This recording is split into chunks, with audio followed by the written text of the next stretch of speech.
Hey guys, today we're going to be talking about your key card, so if you're interested, stay tuned.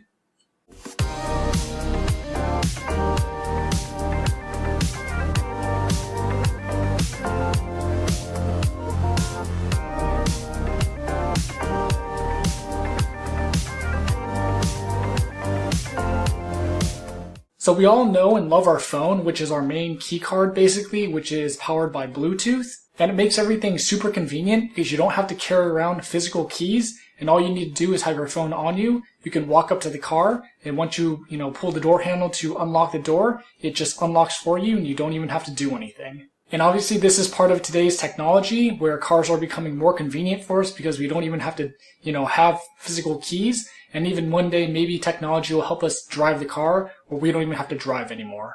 But you probably heard the phrase, technology is great when it works, and it's a pain in the rear end when it doesn't. And there will be times when technology just won't work and you won't be able to use your phone to open the door. It's just part of technology and the nature of technology. So if there's an issue with technology or your phone and you just can't get into the car and you don't have your key card, you're going to be SOL. So if you didn't already know, Tesla does recommend that with your phone, you also keep the, credit card style key card with you at all times in case something like this happens, because it is technically like a physical key, but obviously you just put it in your wallet with just like a credit card rather than having a key on a keychain that, makes noise and jingles in your pocket.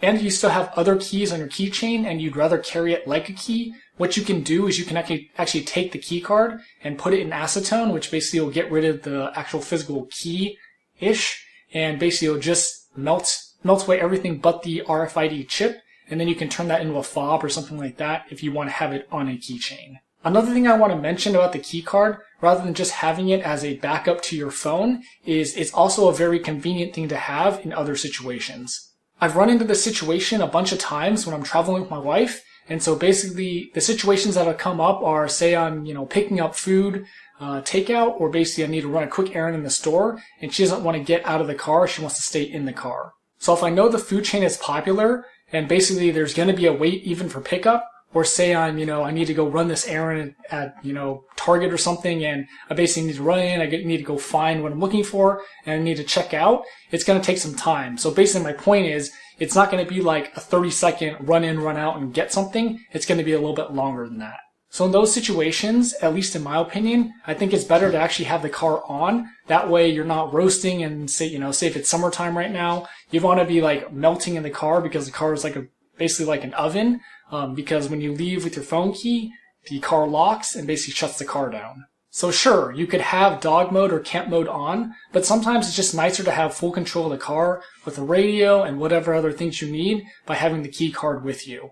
So basically if I have the key, I can give it to her and she can have full control of the car, and that way she can do whatever she wants with the AC and adjust whatever she needs, and there's no compromise with me giving her my phone instead, which I may need, say if I'm picking up food. I might need my phone to show back up like, hey, here's the order I paid for it, or, give them my name or whatever. So just having both gives you more flexibility and it's more convenient. So these are some of the reasons why I always bring my physical key card with me in addition to my phone key. Do you always bring your physical key with you along with your phone key? Or do you like living on the edge and just using your phone? Let me know in the comments. Don't forget to like, share, and subscribe. And thanks for watching.